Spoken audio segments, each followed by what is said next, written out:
eyes wandered up to the top of the building, where an oversized mattock and sieve sat, immediately drawing attention to the restaurant's Gold Rush theme.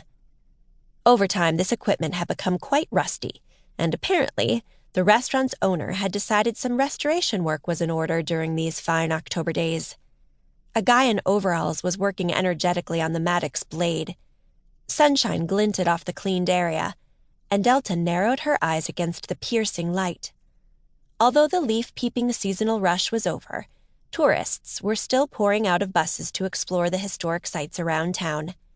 Soon the holiday season would start, with people coming in for the special Thanksgiving festivities centering on Tundish's first settlers, and the run-up to Christmas, where the entire town bathed in colorful lights, and musicians played Christmas songs live on the street corners. Delta and Hazel had made plans to tap into these activities, with special offers at the store and holiday-themed workshops. Hopefully, they could wrap up the year with a bang, income-wise also. Although Delta was still rooming with Hazel at her cottage, she hoped to move into her own place somewhere down the line. Good seasonal sales could bring that step a bit closer. With a loving look at the front of the building that housed her dreams, Delta turned back inside, where Hazel stood at the counter, staring into space. Her right hand toyed absent-mindedly with the necklace dangling down her thick-knit sweater. "What?" Delta asked, as she went to the sheriff's desk to dust between the stacks of notebooks. There were many with Christmas designs, with silver-foiled trees, jumping deer silhouettes in gold, or nostalgic scenes of quintessentially British villages snuggled under a layer of snow that shimmered with added glitter. "Maybe I should have had my brows done at the beauty parlor," Hazel replied, and reached up to run a finger along her left brow. "I mean, with all of Lena Laroys' friends around this afternoon." "You're more than presentable, and you know it." Delta waved her dustcloth at her. "Besides, Lena might be a former top model and TV personality, but I heard she's been living a low-key life since she married." "Low-key?" Hazel scoffed. She enumerated on her fingers. "The villa by the lake is one of her husband's many homes scattered across the country and abroad.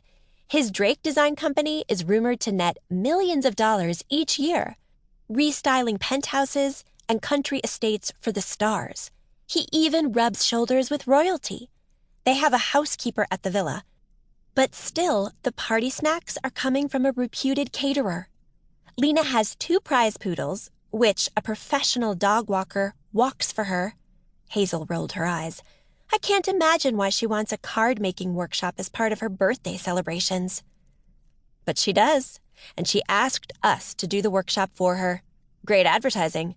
Besides," Delta gestured at the cardboard box that stood beside the counter, "you've been packing and unpacking that box for days now, so you should be 100% certain everything we need is in there." Hazel sighed.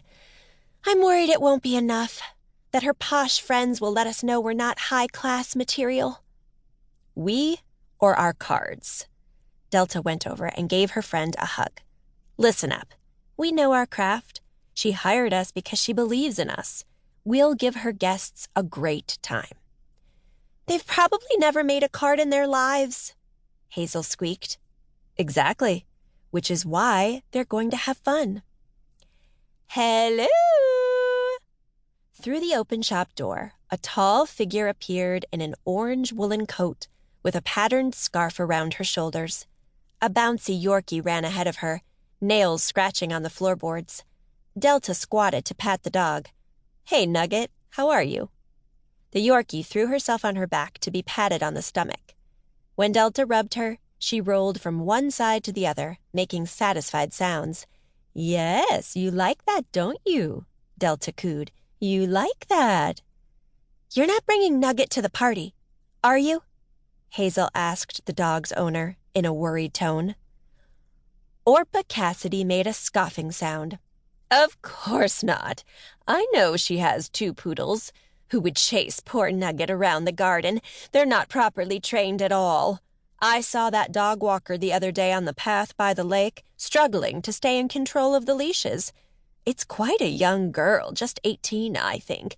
Maybe a student earning some extra cash by walking dogs for all those villa owners who don't have the time. They do have time to go out boating and..."